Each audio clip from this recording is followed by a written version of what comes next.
Hi everyone, today is June 8th of 2025 and sobrang bilis ng araw. Parang pumikit lang ako tapos pagising ko dyan na. It's so magnificent. And I'm thankful that 6 months has passed already. Because to be honest, the last 6 months has been tough.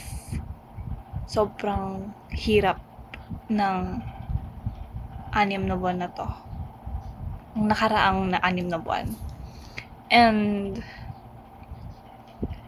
it's because I had, nagkasakit ako and nagkaroon yun ng hindi magandang epekto sa akin talaga emotionally to the point na nawalan na ako ng enerhiya para gawin yung mga bagay na nagpapasaya sa akin dati. Hindi na ako ganong nagtitake ng videos, nagtitake ng pictures, and it's really nakakakalungkot. I am tinatry kong ibalik yung dati kong pagkatao. It's so weird. Meron pala talagang punto sa buhay mo na magpapabago lang sa'yo entirely. And it's not something that you can control. And a lot of things happened, but at the same time, parang sobrang bilis lang ng flow niya. Maraming nangyari pero sobrang normal lang niya. Ayun.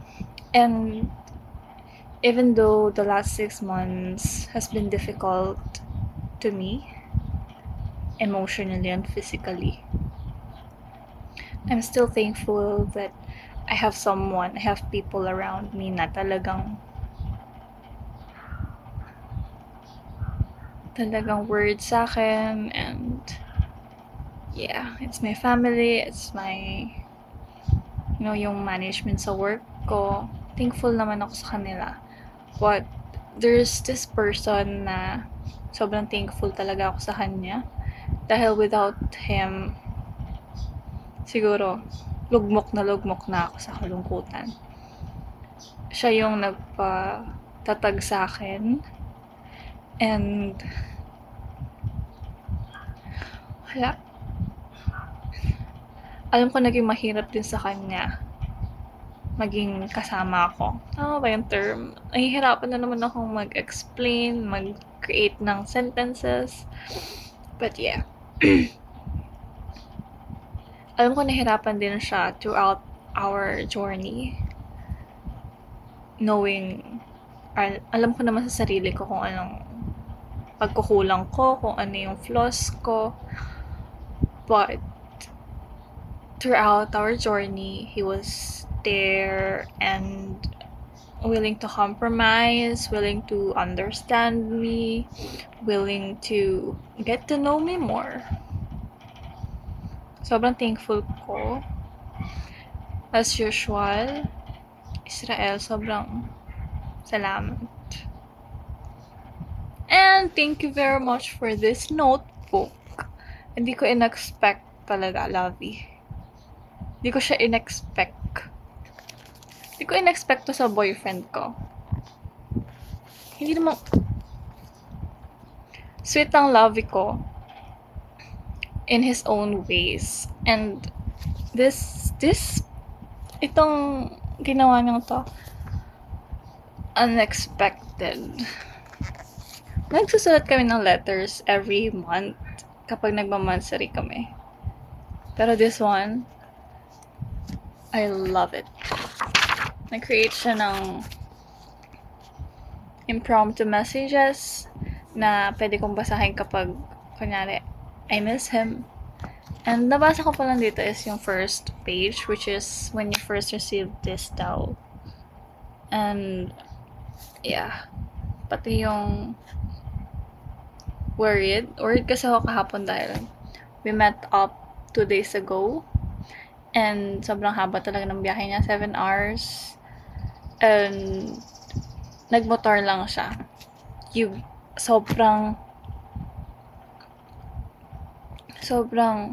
nakakatakot yon sa akin. Siguro pati sa kanya din, syempre siya yung nagdadrive eh.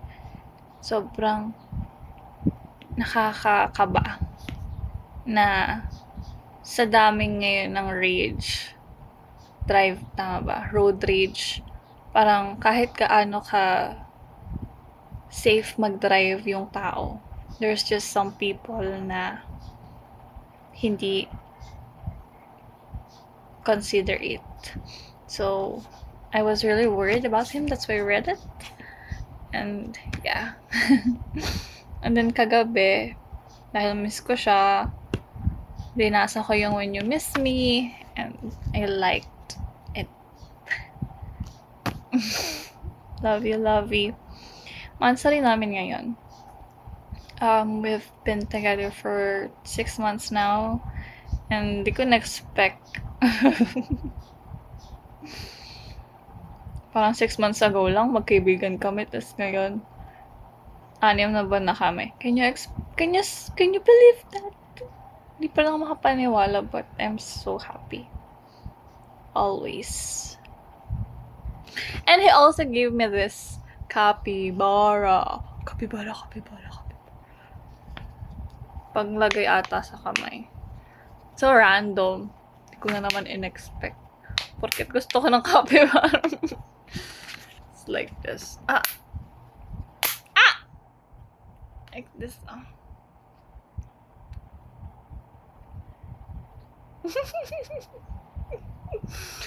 So cute. Thank you, Lovey. Yun lang.